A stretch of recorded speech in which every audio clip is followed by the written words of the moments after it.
Hey yo, Z-Man, Suicide Polo with the Ski Man, you already know. Make sure y'all go stream that Gen Pop Top 100 Volume 1. You heard? With 10 blazers, 10 of the most fire stories you ever heard in your life. Hood and jail stories, you heard? Check that Volume 1, is fire. And that's on all streaming platforms, Spotify, Apple Music, Amazon Music, whatever you stream music on, it's there. Collabs for sale, 5 cents. You heard? 5 cents, you get the collab and the promo on the channel. You send me a song or I send you a beat to choose from. Check my rap resume, it's ridiculous.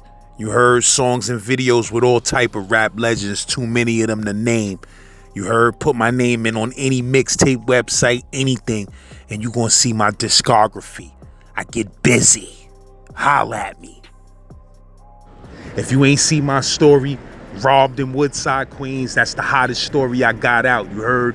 Last story. For y'all dudes that be saying I don't be dropping those stories, I just dropped 2. You heard? And this is one of them, so make sure you check it out. That LAZ, robbed in Woodside, Queens. Yerst. Listen, man, we talking Brooklyn history. This the New York Times talking about the Decepticons, and the New York Times talking about them lowlifes, baby. You feel me? We ain't just running our mouths. We talking about real New York City history. So if you into that, you into this channel. Yerd, Z-Boy. Nah, this nigga gonna knock me the fuck out. It was like this nigga was on steroids or some shit, man. All you see is polo and fucking army fatigue on the floor, rumbling. Son. Yeah, but I definitely fuck with the hookshot twins from Tomahawks. I ain't even know them hookshot twins was Tomahawks. Yeah, they official Tomahawks, man. Original, the twins. I remember them hookshot dudes. They used to come to my projects. They used to come to Howard hitting them hook shots from deep. Yeah, man. That was they shit back then when we were youngsters. You know, and them niggas is nice with their hands because they took up martial arts. And, you know, I mean, they fell victim to the streets. You know, if you know them, you know. But them some Tomahawks historians right there. If you could get your hand on one of them, especially Raymond, that's his name. If you could get Raymond, he gonna give you the greatest Tomahawk stories you can have, B.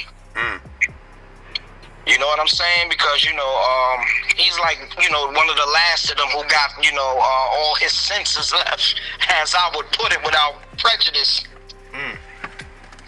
You know, so he's a good historian. Rest in peace to the late Patricia Dean from Glenmore Houses. She was also a good historian who actually tried to get me off the streets, but it really didn't work. But she damn sure had a lot of pull and ties in Brownsville. You know, she was one of the first people that took my artwork off the street and actually put it in a Heritage House on Stone Avenue at the time. Yeah, let me just say you are one of the most legendary graffiti writers in Brooklyn history, right? That's a fact. I'd rather the streets tell it than me, so it wouldn't be like egotistical, but it's a fact, you know, it can't be disputed. I was one of the, in fact, let me reiterate that. I was the Brownsville king of graffiti, okay? Shout it out to my man Webb Chaos and my man Doug 167 from Howard Houses, you know? Shout it out to them, you know, my MOG niggas from Sethlow, you know, and Howard Houses also. You know, they paved the way before I, you know, stamped the name King. And if inquiring folks out there want to know how I earned the title King, it's because when you took the L train from 8th Avenue to Canarsie, I had 50 giant 10-foot blockbusters on each side of the walls, uptown and downtown. You understand? And I was the first to ever do that in Brownsville because at the time, Brownsville didn't have graffiti niggas running around. We had gangs and stick-up niggas, drug dealers. Graffiti was not really popular in Brownsville until I put that shit on the map, and that's a fact. You know what I'm saying? So when the walls were so pure and clean, I just had to, you know, dominate that shit, man. I said, yo, if anything I'm gonna ever do to put my name out there and go Hollywood with this shit, it's to stamp my name as big as the Hollywood signs, you feel me? So at that time, from 1987 to 89, I dominated the L line, the tunnels, the tracks, the overpaths. Sometimes I would hit the trains and shit, because we was bombing the trains at that time too. So I was putting holes in the train yard and actually going in there busting out my shit, you know? That's crazy. You said Doug used to write too. I ain't even know Doug used to write. Doug was an all-city king. He was, in fact, one of the only niggas that came out of Brownsville that was all-city. In fact, he was one of the first Muslim Islamic brothers to actually bomb with a kufi and hijab on. Word. So a lot of folks don't know Doug was righteous, man, you know, but that graffiti, man, that shit was like, some niggas did crack, coke, dope, we did paint, you know, and that was our habit. We, you know, to be a graffiti writer, you had to do a lot of robberies and stick-ups, man. So as soft as I was forced to rob and stick shit up, man. Never was a fighter in my life, but was forced to actually get dirty and do that shit, man. What you mean, to be able to afford to buy the paints? Yep, we couldn't buy paint under the age of 18 at that time and 21, so we had to steal the paint. And the way we went about stealing it was horrible, B. That's how I got affiliated with lowlifes, because when we was robbing and stealing the paint, we heard it was a crew that just started called lowlifes. And that was in 1988. So we like, all right, so what's up with these lowlife niggas? They steal polo. At that time, we didn't know what the fuck polo was. We was doing graffiti. I don't give a fuck about no polo. We stealing Calvin Klein. We stealing Mad Motherfucking Tommy that just came out. We ain't know nothing about no polo. So that's how I got hooked up with the lowlifes, man. My man Will Lowe from Sethlow introduced me to them niggas on St. John's in Utica in 88. So when I started fucking with lowlifes, they didn't accept me, because let me tell you something, man. It's a lot of niggas be talking about they lowlife, they this, they original. Them original lowlifes from Marcus Garvey and St. John's, you couldn't even get near them niggas, bro. When them niggas brought me up there, everybody was looking at me like I was straight a fucking plate, bro. I'm the only nigga up there with Calvin Klein. These niggas had Ski Mans, Suicide, Polo USA running down the arm, and here I go. So shout it out to SJP, because them niggas kind of welcomed me with warm arms, open arms. My man AV Low on St. John's, he was like, yo, if you gonna fuck with us, you gonna be a bag man, nigga. And I ain't know at the time what the fuck a bag man was. All I know is I was a stick-up nigga. All I did was boost and rack paint. So I was like, fuck it, I'll fuck with y'all, what's up? You gonna be a bag man. You gonna be the one that carry all the shit out the store. I mean, man, that shit light work, man. I be carrying 100 cans out the store.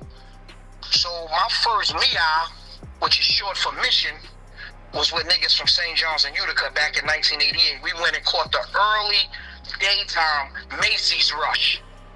And when we did that, man, I just grabbed, this was when the polo shit was on the first floor. When you enter the 6th Avenue side, you could dip in and just snatch the whole table. So I went in on some graffiti tactics shit, filled the bag up like I was actually gonna pay for that shit. Dipped out the door, that was it. That polo shit, I fell in love with it. I was like, them little life niggas is mad ill. So when I came back to Brownsville to tell niggas in Howard and niggas in Sethlow that, all right, we up here stealing all this paint and shit, them low life niggas just showed me another way to get dough. So niggas, they rejected it. You know, shouted out to my man Stranging them. That's who I was running with before boot camp click was even thought about. We was in the trenches, bro, on some street shit. So shout out to my nigga Strang and Top Dog. Even my little nigga Louisville, man. Word up. All my niggas, man. All the dirt bombs from Sethlow. We was out there getting it. Stupid. That's my family right there, man.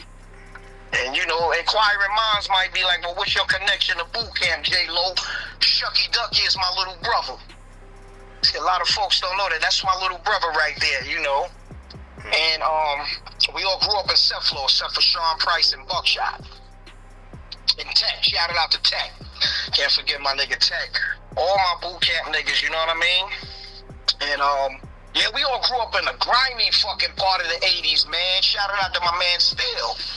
You know, way before this hip-hop shit, niggas was straight street. You know what I mean? Them niggas was full-fledged D-sets.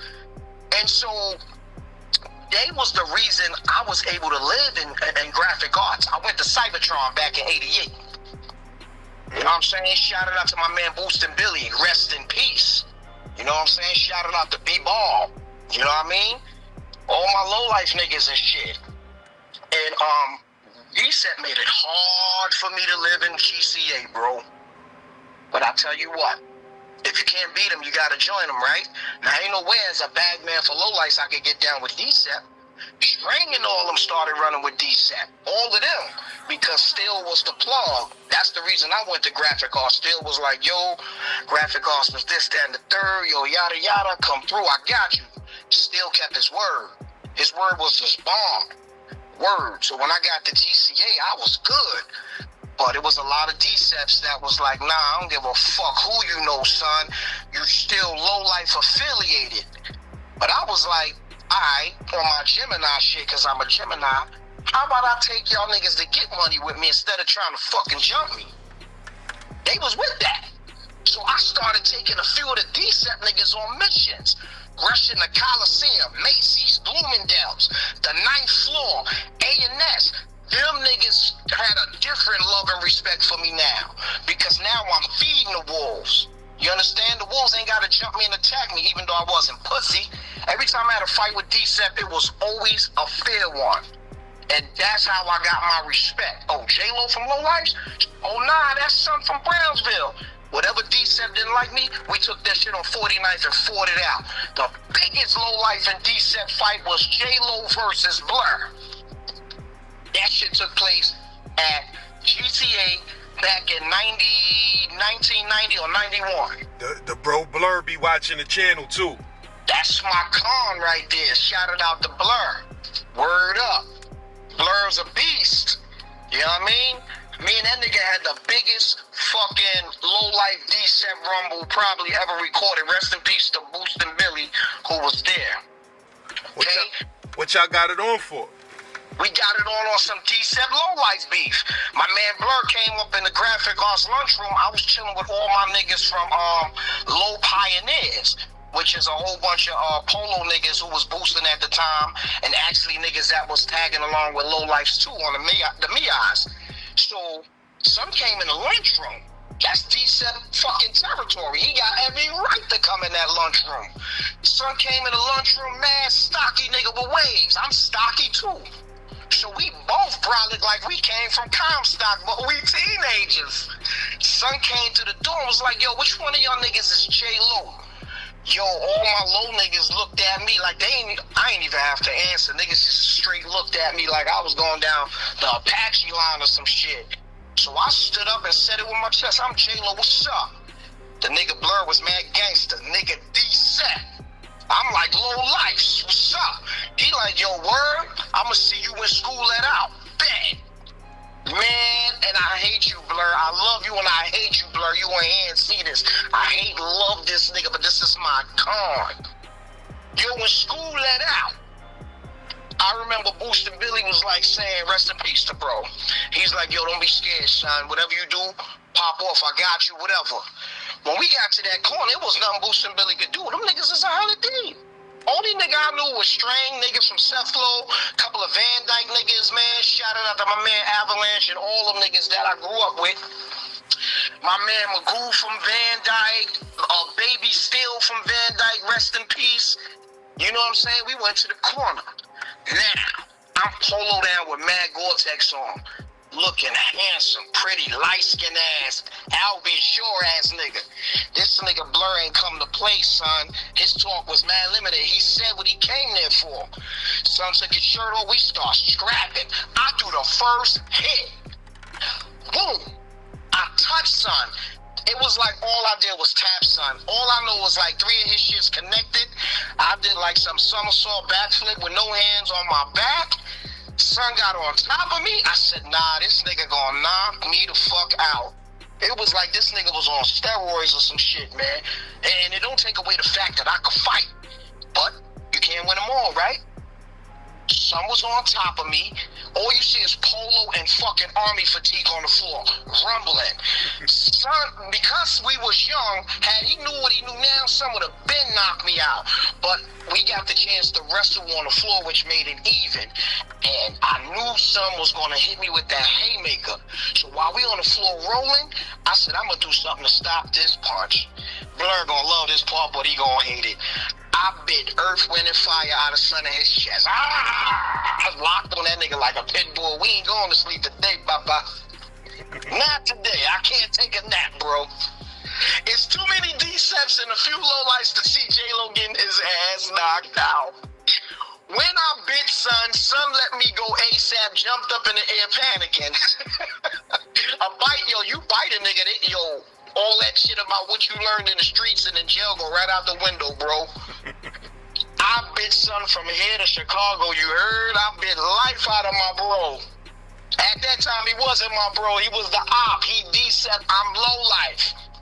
I bit life out of son.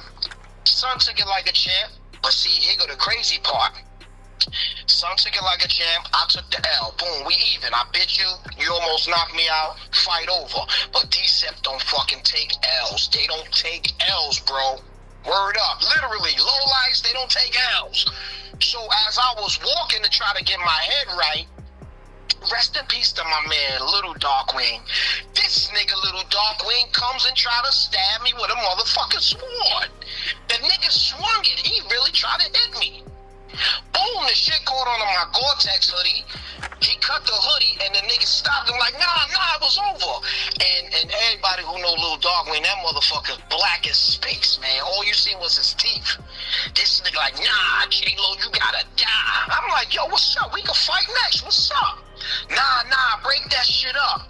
So all the clowns are throwing their signs up and shit. I'm up the street walking wobbly, popping mad shit. I lost. 2 L's, motherfucker. Next day in school, like it never happened. So I say all that to say, you know what I'm saying? For a lot of niggas out there who grew up with me always thinking my hands was nice and I ain't never lost a fight. Man, I lost more fights in secrecy than y'all niggas know. You know what I mean? To tell the truth, publicly, now that I'm touching 50, a lot of niggas don't know I really couldn't fight. I just used to throw my hands and win. Because the voices in my head would be like, yo, J-Lo, throw that left now. And the right side of my Gemini ass would be like, no, he's gonna hit you. Throw the left, throw the right, throw the left. I'll throw the left, nigga knocked out. I'll knock niggas out with that left hand, one hit a quitter. So that was my reputation as, you know, the original J-Lo on these Brooklyn, Brownsville streets. Oh, J-Lo hit you, you going out. But see, niggas didn't know I really couldn't fight, bro. And so I say that to also say a lot of niggas couldn't fight, because when I was winning these fights, I would reflect on myself like, damn, how the fuck did my non-fighting ass knock this nigga out? Niggas couldn't fight back then. You had niggas who could. It was never gray. It was always black and white in these streets, especially in Brownsville. Either you won or you lost. Ain't no draws. Fuck out of here. Never that. Hell no. And I've been on the Brownsville streets since 1982 all the way to 1999. And it never changed. Everything is either black or white. And niggas who thought it was a tie always came back and shot you or stabbed you. That was niggas who couldn't control their ego. They came back. They had a point to prove. But me, I took that shit, win, lose, whatever. Ain't no draw. I won or I lost. Sometimes niggas be like, nah, J-Lo, you won. Nigga, stop lying. I fucking lost. You saying that because you my man. I lost. So shout it out to all my cons and shit. All my lowlife niggas, man. The whole Cybertron who was there from 88 to 92. You know, even you was there. I remember seeing you. I told you that offset. You know what I mean? Yes, sir. Shout out to everybody. You was doing your little 1-2s too, man. But you know, I used to sit in the cut and watch like, this gonna be another troublemaker right here. You know, I used to be with the bro Chicken, rest in peace, for my projects King. Shout it out to my man Kane. Word is mom. Yeah, I used to be with Son, and I used to be with Q. That was from Gowanus. Now I mean, okay, I remember Son. Yeah, both of them was playing for the basketball team, man. So you know what I mean? We used to just be in the gym all the time, wilding out. But Kane was the nigga who I went to school with a day. You feel what I'm saying? Right. But Son was, I think, he was there a year before I was there. You feel what I'm saying? But let me ask you. When you said you was when y'all was getting it on 49th, you mean on the side of that school entrance on that corner, or on the back side where the back entrance to the school is? Y'all was at? Or y'all was by the train station? We fought on the corner where the schoolyard first start, where the recollections used to hang out on 9th Ave. Yeah, that was the deadliest corner. I spoke about that corner in one of my stories. Like, that shit was treacherous. My bad. That shit was treacherous. And the headquarters is around the corner on 11th in the pizza shop. You couldn't go in there unless you was Decept, unless you made it in there and they wasn't hanging out in there. So the Decept headquarters is on 49th between 10th and 11th, and the pizza shop right there on the corner between 50th and 49th. You know, you'll see Senator and all them in there when they came up to the school. My man Sean Price, Darkwing, all them niggas. Little Rumble, all original niggas, you know? But I always had a past because, like I said, still from Smith & Wesson, Boot Camp Clique was the reason I got to live in there. His word was his bond, and niggas respect his son because he was putting in work at that time. So it's so funny that everybody I grew up with was decent, but I happened to go over to the low-life side. You know what I'm saying? And the reason I went to the low-life side is because low-life was known for boosting. That was my thing in the streets. I didn't go around cutting niggas and beating niggas with hammers and fucking niggas up for fun.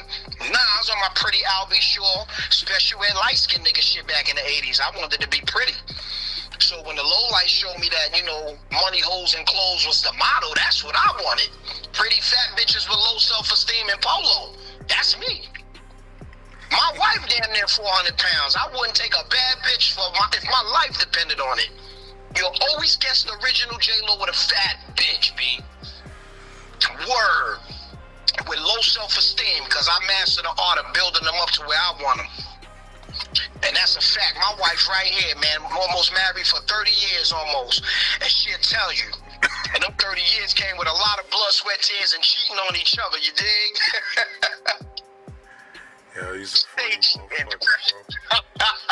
Cheating like a motherfucker. But yo, before I forget though, shout out to the General Steel. That's the bro. That's a dude who recognized what I was doing 20 years before everybody else knew about it. You feel what I'm saying? So shout out to the bro General Steel, Brownsville. Word. Same building, him and his brother Top Dog. I grew up with both of them. And we grew up doing graffiti together before the hip-hop shit. My son still used to write SEC, S-E-C. I took son to the train layup, the 121 layup in Queens. And what happened was they pulled the train out.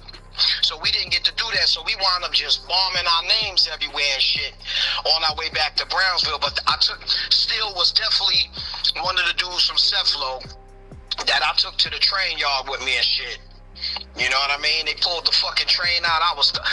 We was disappointed, but he definitely was with the graffiti shit back before the boot camp. And even before boot camp, he had his own shit called MOST, which was Major Organized Sound Troopers. See, we going back in the mid-'80s all the way to the early '90s before BCC formed. You know what I'm saying? And yeah, we was straight street with it, man. Straight street with it. And you got a lot of jealous niggas and shit that said shit about me, that said shit about niggas from boot camp, but I'll be the first to tell you, my name in the streets is beautiful, bro. Because I fed the wolves. I was famous for feeding wolves. That was my thing, feed the wolves. I ain't had no ops. If I had an op, you best to believe he got towed up and there was no mystery.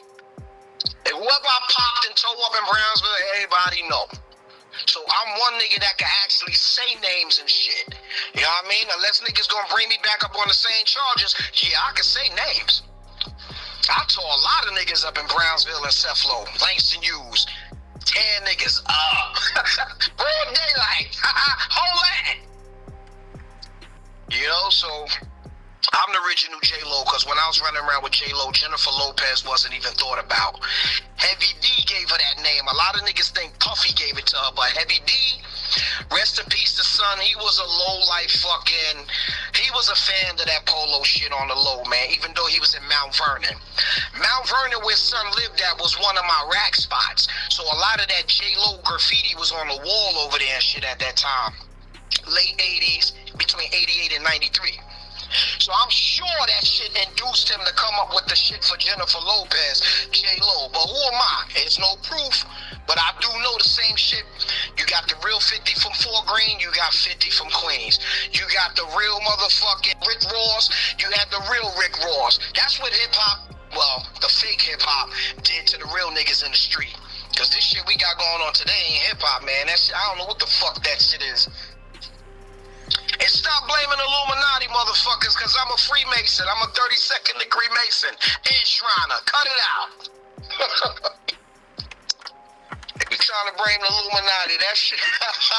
I can go on so much on that and shit right now, but then that'll play it out. Word. Yeah, bro. But nah, that's definitely classic history. Nah, I mean, classic Brownsville history, and you sound like you got about 30 of those in you. Oh man, I got 100 in me, bro. Like I said, man, I grew up with the music loving crew in the early 80s. I grew up with the MOG crew, which was a graffiti crew from Sethlow, Bed-Stuy, and Percy from Howard was MOG. My man Baby Paul, that be all over the internet, Craigie, was MOG from Sethlow, the mayor of Brownsville. There's a lot of us out there, man. A lot of us, man. Unsung motherfucking ghetto celebs, B. You know what I mean? And what you said Percy used to tag up? Shout out to Percy. Shout out to Howard, the whole Howard. That was his tag, Purse, P-E-R-S, 1, M-O-G. When he used to come to Sethlow to check my man Cito, man, I was a fan of them niggas, man, as a little nigga growing up in 1983, 84. That was they shine at that time. So, them niggas dominated the trains in New York City. The MOG crew, that was the most hated graffiti crew in 1984. That's a fact. Any graffiti nigga out there, they will tell you that. What that stand for? You said MOG? MOG stood for Masters of Graffiti. It was an off-branch of MLC, some niggas from Bed-Stuy, and like I said, Purse from Howard. A few other cats, SR, rest in peace to Pisa and RE. I was a little nigga at the time. I was going under the tutoring and teachings of my man J.O., MOG. So music-loving crew, they was all graffiti writers? 90% of them was graffiti artists. You know what I'm saying? Rest in peace to my man Hurst Top. Hurst Top was like the Brownsville pioneer graffiti. In fact, he might have been the first real graffiti artist from Brownsville. We talking 70s now, Hurst Top. And he was MLC? MLC, old school, yup. Yep, Hurst Top was one of the first niggas I ever seen with pictures, photos of him in Brooklyn House on some, niggas had Polaroids in there, bro. This nigga had photos of him in Brooklyn House. I lived in Brooklyn House on every floor except for the 4th and 3rd. I'm a Brooklyn House motherfucking historian. I don't know how they did that shit. Wow, that's what you was going to Brooklyn House a lot for. Most of my charges was attempt murder, bro. Josh Johnson, Sethlow, 131 Belmont, motherfuckers. Word up. I've been skipping and floating through time like all the angels of good, which just held me down for all these years, man. I would say luck, but nah, nothing by accident. I was in Brooklyn House on 3 different attempt murders, man, including Officer David Gardner, who I didn't know was an off-duty cop at the time. He was my sister's baby father. I wound up blasting this nigga whole chest open, and his bulletproof vest saved his ass. So they was not letting me go on that shit, family shit or not.